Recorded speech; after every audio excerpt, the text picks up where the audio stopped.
आज की वीडियो में आपको मैं क्लास 10th का चैप्टर 9 हाइट एंड डिस्टेंस उसका बेस और उस बेस्ड पर रिलेटेड क्वेश्चंस जो हैं जो एग्जाम्स में आ सकते हैं फाइनल टर्म में, उनके बारे में बताऊंगी। ठीक है, तो बेसिकली ये जो चैप्टर है वो ऑब्वियसली राइट एंगल ट्रायंगल पर बेस्ड है। तो राइट एंगल ट्रायंगल का सबसे पहले तो हम बेस देख लेते हैं होता क्या है। ये देखिए, ये हमारे पास एक राइट एंगल ट्रायंगल है ABC। अगर यहाँ पे बी एंगल 90 डिग्री का है तो उसके सामने वाला हाइपोटेन्यूज होता है, और अगर यहाँ पर हमें एक्यूट एंगल दे रखा है तो ये बेस होगा और ये परपेंडिकुलर होगा, ये तो सबको पता है।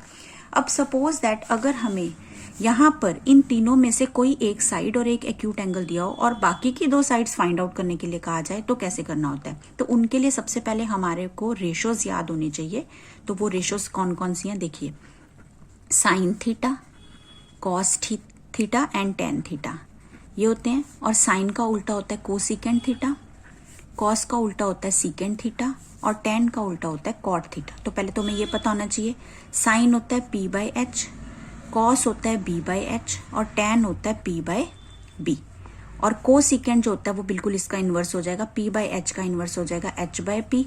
सीकेंट जो है वो B/H का हो जाएगा तो H/B। और कॉट जो होता है वो होता है B/P। इसकी एक ट्रिक भी है जो सबको पता ही है याद करने के लिए, पिछले जो आपके फर्स्ट टर्म में एग्जाम आए थे 8 चैप्टर में उसमें भी बताया गया था।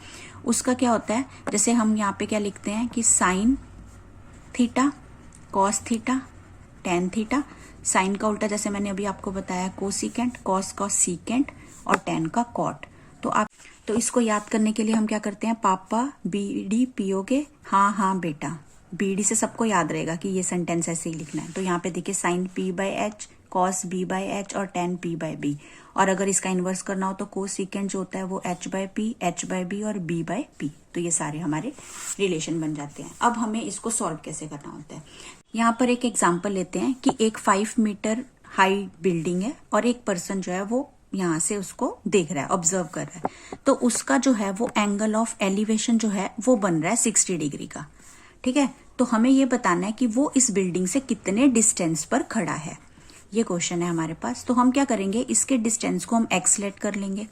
तो इसका जो तरीका है करने का वो क्या होता है कि यहाँ पर हमें जो फाइंड आउट करना है उसको ऊपर रखो। तरीका मतलब ये कोई फॉर्मूला नहीं है, बट अगर ऐसा करोगे तो इजीली सॉल्व कर पाओगे। जो आपको फाइंड आउट करना है उसको ऊपर रखो, जो आपको गिवन है उसको नीचे रखो और उसकी रेशो देखो क्या बन रही है। देखो जैसे हमें यहाँ पर फाइंड आउट क्या करना है BC, तो मैं यहाँ पर रखूंगी BC अपॉन में हमें गिवन क्या है AB, तो हम उसको अपॉन में रख देंगे। अब अगर हम राइट एंगल ट्रायंगल में देखें तो BC है क्या, यहाँ पर 90 डिग्री और एक्यूट एंगल दोनों बन रहे हैं, तो ये बेस बन गया, तो यानी कि B। और AB जो है वो क्या है, परपेंडिकुलर मींस P। अभी मैंने आपको B/P का बताया था, जैसे ऊपर सारे लिखे थे। B/P इसमें क्या बन रहा है, देखिए B/P बन रहा है हमारा कॉट थीटा। तो यहां पर हम क्या करेंगे, B/P के इक्वल क्या लिख देंगे, कॉट थीटा। ठीक है, अब B कितना है, हमने कितना लेट किया है X, और P हमें कितना दे रखा है 5। और cot theta means cot 60 degree जो हमें एंगल दे रखा है। तो यहां पर हम क्या लिख देंगे, कॉट 60 डिग्री, क्योंकि थीटा की वैल्यू 60 गिवन है। तो x/5 इज इक्वल टू, अब हम देखेंगे कि कॉट 60 बेसिकली होता क्या है। कॉट 60 हमारा होता है 1/√3। तो अब हम क्या करेंगे, इसको मल्टीप्लाई कर देंगे, क्रॉस मल्टीप्लाई। x को √3 से करेंगे तो x√3, 5 को 1 से करेंगे तो 5। अब हम x की वैल्यू कैसे निकालेंगे, x इज इक्वल टू ये 5 और ये √3 अपॉन में आएगा। लेकिन हम रूट वाली वैल्यू को कभी भी नीचे नहीं रखते, तो हम क्या करेंगे, इसको रिमूव करने के लिए √3 से मल्टीप्लाई और डिवाइड करेंगे। तो ये हमारा आ जाएगा 5√3 अपॉन 3।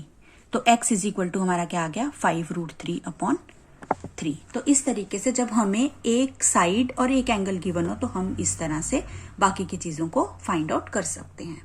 नेक्स्ट क्वेश्चन में हमें दे रखा है कि यहाँ पर एक 50 मीटर हाई एक बिल्डिंग है जो बिल्कुल टॉवर के सामने है।